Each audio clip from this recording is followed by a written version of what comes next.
People, this is part two.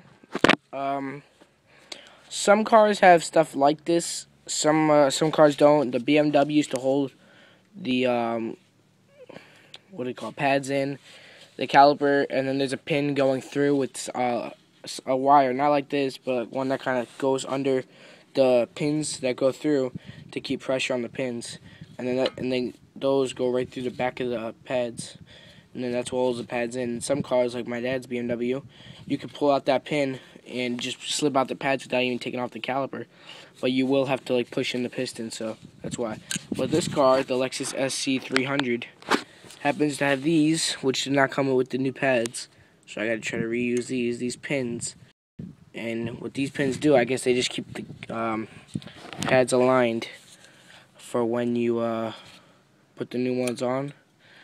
I'm not sure. For me, record time doing both sides of a car brake job without filming would probably be about 20 minutes, not even. I'm fast at this, but because I'm using the camera, it's going to take me a little while. I cracked off the bolts. I put them right next to each other, right in front of the jack, right there, and then the two pins are right there. Now, since this is fully back, a special way to do this. I should have had just someone else here to film it. Hold on. Get that back. Hold on. Okay, that's pretty much back. Now the old pads I did not take off yet. So you can get a screwdriver in here without damaging the calipers. I'm just gonna do it by hand. A little bit tougher. But, yeah, I mean, as you can see, these pads had a little bit left. Nothing major compared to the new ones. They were pretty much shot. So that's one.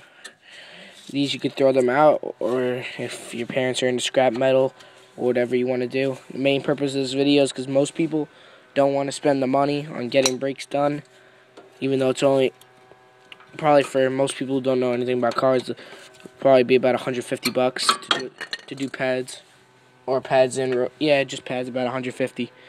And if you want to do it yourself, this is how you do it. You don't really need many tools. You don't even need the C-clamp. If it's still on, you pull out one pad. You can actually get a screwdriver in here and push that back. I'm not going to do that in this video.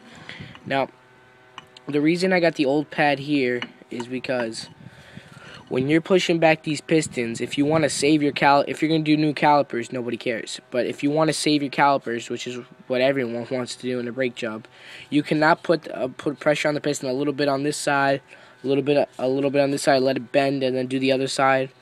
Or you cannot clamp them and then just do all the way back, then this one all the way back. You got to go even. So if you do this one this much, you got to do the other one that much. It takes a little time, but take your time, it's worth it. But if you feel like wasting money on new calipers, and calipers are usually anywhere from $39, $40 to about $80. The ones for the van down there were I think $79, $92, something like that. So I could show you a little bit on how to push them back. I'm not going to do the whole caliper and then show you guys that, because that might be a little time consuming. So like, I usually do it like this, because most of them have the little U in here, but this caliper does not. So I wouldn't be able to do that, so you want to do it like this. So bear with me really quick while I close this.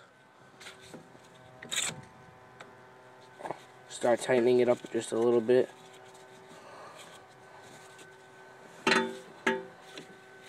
Okay. So now, as you can see at this point, I tightened it down a little bit. You always want to put the calipers up here too, or somewhere. You don't want to let it put pressure on the brake line. So as you can see, if I was to tighten this up a little bit, hold on, the caliper will start to move. You guys wouldn't be able to see that, but I'll show you. Hold on. Try to let it go like that. You guys might be able to see it on camera. The pistons moving back. Like you can see, compared to the other one, it moved back and it's still going. I'm going to do just a little bit more. You can see the way it's indenting, and then that side now. So then what you do want to do is you want to release the pressure on this, and then do it from this side. Tighten it up. Like just clamp this side together. Hold on.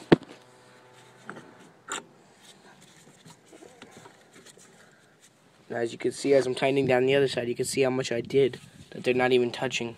So therefore, if I tighten up this one, the caliper's not bad, which I know it's not bad, it'll come back also. So I gotta keep turning this. Shoot. It's gonna ruin the line. I do not want to ruin these calipers, so you guys get the momentum. I'll show it to you guys more in part 3 when I put on the new pads and show you guys how I did that. So let me do this, then I'll play another part. Bye.